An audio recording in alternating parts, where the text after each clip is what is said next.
BJP BJP के मुंह में तो हमेशा गाली होती है किसी न किसी जाति, किसी न किसी नेताओं के खिलाफ। जब ये कुरान साहब शरीफ साहब के बारे में बोलता है तब इतना है तौबा क्यों नहीं मचती। और इन ऐसे लोगों से गठबंधन को बचना चाहिए, ऐसे लोगों को पार्टी से निकालना चाहिए, बर्खास्त करना चाहिए। कोई बहस की जरूरत नहीं है। नमस्कार, न्यूज़ फाउंडेशन देख रहे हैं आप। मैं हूं आपके साथ धीरज सिंह। शिक्षा मंत्री चंद्रशेखर ने रामचरितमानस को लेकर एक विवादित बयान दिया है। उनका कहना है कि रामचरितमानस नफरत फैलाने और समाज बांटने वाला ग्रंथ है। हमारे साथ है जाप सुप्रीमो पप्पू यादव जी। सर, शिक्षा मंत्री का बयान आपने भी सुना, कितना जायज़ समझते हैं? रोपिएगा बबूल, खाइएगा खजूर, गोबर में घी डालिएगा तो मांग तो गोबर ही किया गया ना जी। जस करनी तस भोगनी। ज्ञान का कोई मतलब नहीं है। अक्षर A plus B whole square minus 2b² पढ़ लेने से, रट्टू माल होने से क्या ज्ञानी और आध्यात्मिक हो जाता है क्या? बहुत क्लियर आप इसको समझिए कि कोई भी ग्रंथ, कोई भी ईश्वर, कोई भी ग्रंथ, मतलब चाहे गीता हो, कुरान हो, बाइबिल हो, चाहे ग्रंथ हो, गुरुद्वारा हो, कोई संत हो, वाल्मीकि हो, संत रविदास हो, या बिरसा मुंडा हो, या राम हो, या रहीम हो, या मोहम्मद हो, कोई भी संत प्रेम के निर्माण की बात करता है, वसुधैव कुटुंबकम की बात करता है, सर्वधर्म संभव की बात करता है, विश्व कल्याण और मानव कल्याण की बात करता है। मानने वाले पप्पू यादव गलत हो सकते हैं और हम उसका ग्रंथ को अपने तरीके से इस्तेमाल करने वाले लोग गलत हो सकते हैं। ग्रंथ ने इस्लाम को हम गाली नहीं दे सकते, हम हदीस को गलत नहीं कह सकते, हम गीता को गाली नहीं दे सकते, हम अध्यात्म हम रामायण को गाली नहीं दे सकते। रामायण एक ऊंचे चरित्र, वाल्मीकि का निर्माण है। रामायण एक बड़े कैरेक्टर के लिए जाना जाता है। निर्माण, मानव निर्माण का चरित्र कैसा होना चाहिए, संदेश देता है हमें त्याग का, समाज के निर्माण का। और जिस तरीके का बयान, ये ऐसे बयानों का औचित्य क्या है, मतलब क्या है? व्यक्ति गलत है, पार्टी गलत है, समूह गलत है, समाज गलत है, ये चलेगा। लेकिन एक व्यक्ति के चलते जाति को गाली दोगे, एक व्यक्ति के चलते धर्म और मजहब को गाली दोगे, किसी एक व्यक्ति के गलत के कारण आप किसी मुसलमान को, किसी हिंदू को गाली दोगे, ये कैसे संभव है भाई? कभी आप यादव को, कभी राजपूत को, कभी जाट को, कभी गुज्जर को, कभी डोम को, कभी राम को, कभी किसी को। ये नहीं चलेगा इस कंट्री में। इसको आप इस बात को समझ के चलिए कि आप हर व्यक्ति को, हर नेता को, बीजेपी के मुंह में तो हमेशा गाली होती है किसी न किसी जाति, किसी न किसी नेताओं के खिलाफ। जब ये कुरान साहब शरीफ साहब के बारे में बोलता है तब इतना है तौबा क्यों नहीं मचती।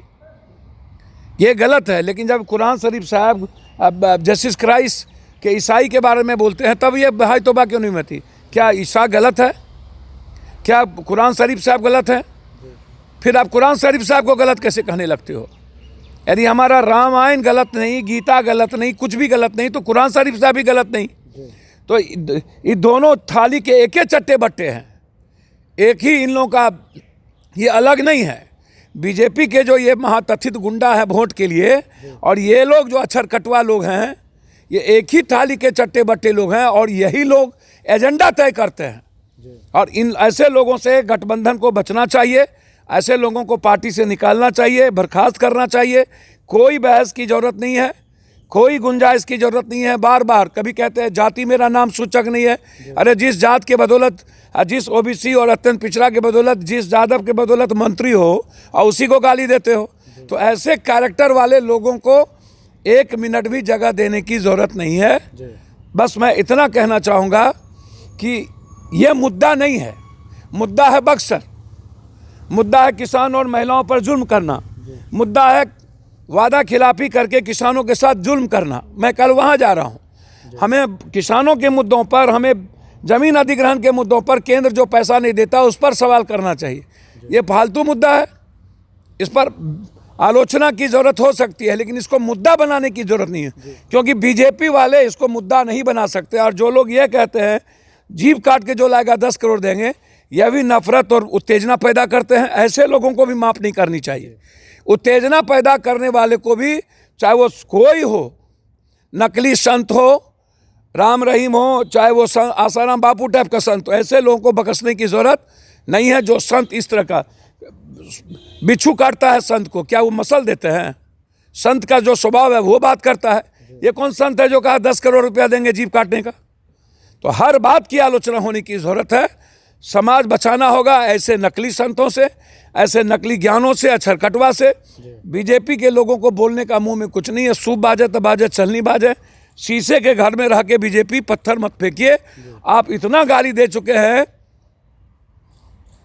बाइबल को, इतना कुरान शरीफ साहब को, कि आपके मुंह में रामायण का कैरेक्टर और गीता का कैरेक्टर नजर नहीं आता। जी, लेकिन जगदानंद सिंह पहले कहे थे कि नफरत की जमीन पर राम मंदिर बन रहा है, उसके बाद शिक्षा मंत्री का इस तरह का बयान, क्या लगता है राजद नेतृत्व का मौन सहमति है इसको लेकर? सर छोड़िए, किसका नाम लेते हैं?